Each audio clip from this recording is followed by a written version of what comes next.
The Sea to Sky Highway is one of North America's most spectacular drives. From the fjord-like setting of Howe Sound through southwestern British Columbia's coastal mountain ranges.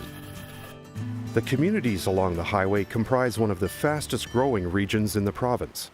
And with no alternative route, their highway is the only link for residents, commercial traffic, and tourism. It's the rugged terrain that makes this famous route such a desirable place to live and a beautiful drive.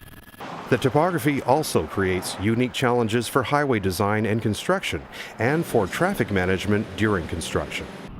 With curves hugging the mountainside and limited passing opportunities, the Sea to Sky Highway has experienced an accident rate well above the provincial average in both number and severity.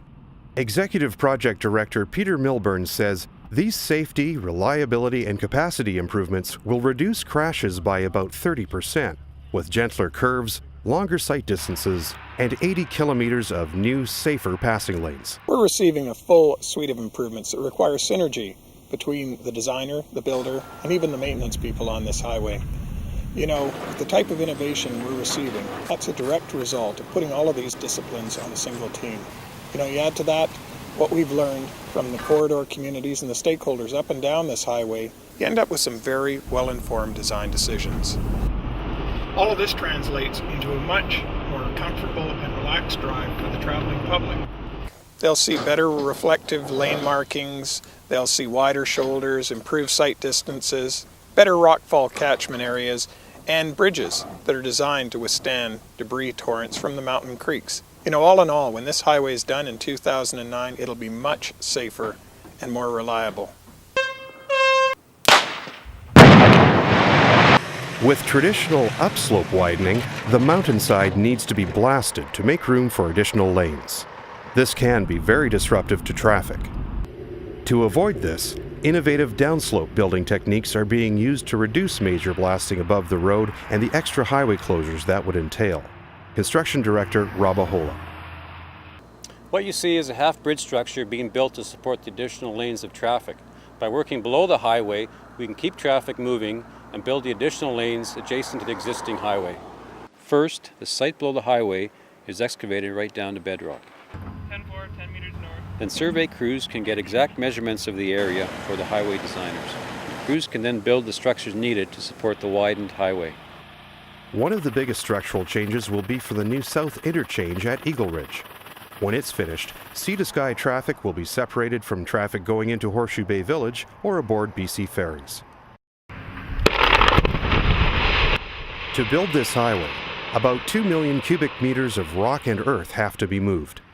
That's enough to almost fill BC Place Stadium, and that could have meant a lot of slow-moving trucks and truck emissions. Instead, the project is minimizing the need to truck materials up and down the corridor. Rock that's removed for highway widening is processed by portable rock crushers stationed at the work zones. The crushers turn the rock into material that can be used in retaining walls, for road beds, or to make concrete.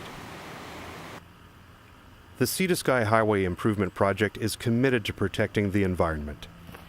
Before work begins, environmental management plans are developed, plant and wildlife inventories are taken, and amphibians are relocated safely away from construction zones. On this site alone, this year we have over 800 workers, and that doesn't count the crafts, the off-site suppliers, or the off-site personnel.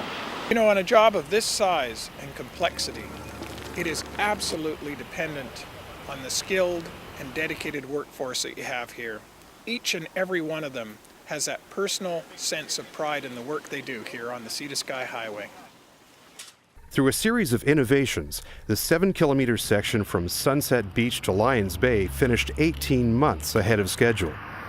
It now has 4 lanes and a median barrier. A 5-kilometer segment is now open between Furry Creek and Britannia Beach, with both 3- and 4-lane sections. There's a new 2.5-kilometer 4-lane section between Gonzales Creek and Mirren Park, south of Squamish. And an improved 3-lane section north of the Cheakamus Canyon provides alternating passing lanes. As work progresses, every effort must be made to minimize disruption to communities. Furry Creek's Michael Moore. We feel you've done a wonderful job here. The consultations were a huge benefit and have made the project better overall. The quality of the work is superb, and the attitude of your workers discussing it with us is most helpful. And even the very few delays that we've had with all you had to do, we'd like to congratulate you on a wonderful project. Denise Imbo of the Squamish Chamber of Commerce has heard similar feedback. I will say that everybody is very impressed with the way this project has been laid out, specifically the communication piece, which has been excellent, consistent, and accurate, so people can rely on the information. It's made a big difference, and that's been great. By mid-2007, about half of the highway will have been significantly improved. Just north of all this construction is one of British Columbia's key visitor destinations. Here's Tourism Whistler's Bretton Murphy. Tourism Whistler really commends the project team for all its great efforts in communicating with us, with our 7,000 members here in Whistler, and assisting us in communicating with the over 2 million visitors that travel the highway each year. Particularly important is the fact that they've really minimized the impact that it's having on the visitors who travel the highway during peak times. All corridor communities have contributed to the design of this highway. Regional District Chair John Turner. Community concerns were identified early and suitable solutions were developed. The result was a stronger plan.